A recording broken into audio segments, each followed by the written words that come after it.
Lahat. Ah, ako po ay magpapasalamat din sa Panginoon. Tunay na ang Diyos ay dapat nating pagpasalamatan sa buhay nating ito. Ako natutuwa din sa Diyos dahil base sa aking mga karanasan ay ang Diyos ay talagang hindi niya pinababayaan. Maikwento ko lang, aring aking bunso ay pinahiram ako'y nakapanindigan din doon sa aking mga anak. Nagpahiram ng pera doon sa aking pangalwa ng puhunan sa tindahan. Ngayon, nasabi na rin dalawa nag-uusap. Para ay ating mas malakas ang may tindang alak at sigarilyo. Sabi ko, ay kakoy sala yan. Ay di sabi ko, magtitinda tayo pero bawal ang alak at sigarilyo. Kaya ang ginawa ni Nanette, naglagay ng paskil doon sa labas ng tindahan na bawal po wala po kaming tindang alak at sigarilyo. Ako'y natatawa at minsan meron dong bumili. Pabili nga po ng Marlboro. Sabi namin, ayun po. Sabi niya, ay bakit? Adi, ang kami. Tapos yung isa naman, pabili nga po ng 4. Sabi ko, ayun sabi nung nabili, ay bakit wala kayong tindang gayon? Ay ang mga tindahan niya ng malakas. Sabi ko, bawal nga yan. Sabi, bakit nga po bawal? Sabi ko, kami sa aming relihiyon, nangangaral kami na bawal ang mga bisyo. Bago kami ay magtitinda, ay di para kung sinusuway yung aming ipinangangaral. Ay kaya sabi ko, yun ang dahilan. Nung magtagal, wala pa kami, nung una, wala pa kaming paskil doon sa labas. Sabi ko, Nanette, nakakasawa ang magpaliwanag. Ay kakoy maglagay ka na diyan sa likod, sa labas. Ay di yun, salamat naman at ako'y nakapanindigan sa aking mga anak na hindi kami magtitinda ng gayon. Kaya bilang magulang, ay pinakikinggan pa rin naman, pero madalas ako ang nakikinig sa kanila, lalo na pagdating sa aking kalusugan. Kaya sabi ko'y biyaya rin nga talaga meron kang mga anak na gayon, tapos ay biyaya rin na ang Diyos talaga ay hindi nagpapabaya sa mga taong niya lang umaasa.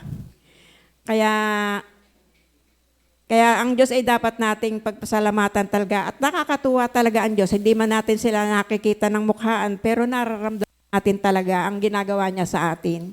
Ako base sa aking mga karanasan ay talagang dapat ko talagang ipagpasalamat ang ginagawang kabutihan ng Panginoon sa aking buhay. Dahil ako'y makasalanan din gaya ng iba. Kaya ako'y lubos na nagpapasalamat sa Diyos dahil bago pa tayo ako'y nakasama sa ganitong relihiyon na hindi niya ako hinayaan doon simula sa pintuan ako'y nakaluhod. Pagdating doon sa altar, doon ako ngungoy-ngoy ng inam. Anas din po ako nung maghalik-halik doon sa mga ribulto nung unang panahon. Kaya butit ako'y inalis ng Panginoon doon sa ganong gawain. At ang pinagpapasalamat ko pa yung pagpunta namin sa Kuya Kuni at sa Ate Biole. Ay nakakatuwa po talaga. Nung bisitahin namin ay talagang naghanda sila. Ay akala ko ang isip ay tinapay laang. May kanin, may gulay, may tinula. Kako'y talagang nakakatuwa naman aring mag-asawa.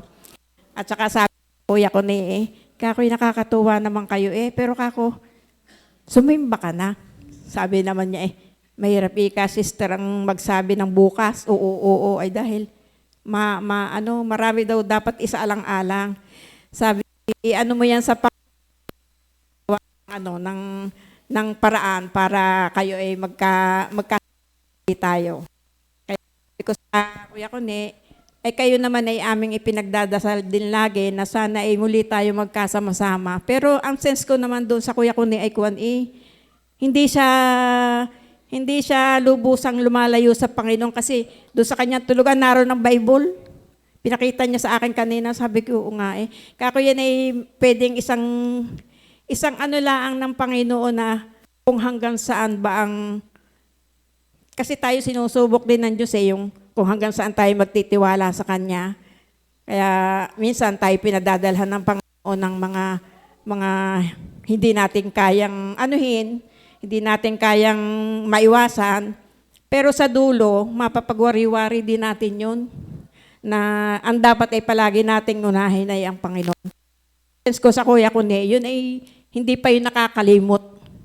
Dangan nga lang at merong mga bagay na hindi natin maabot ng ating isip yung kanyang gustong iparating sa atin. Pero ako'y naniniwala na kung ang kuya ko ay tunay na ligtas, ibabalik yun ng Panginoon. Yun lamang po at maraming salamat po.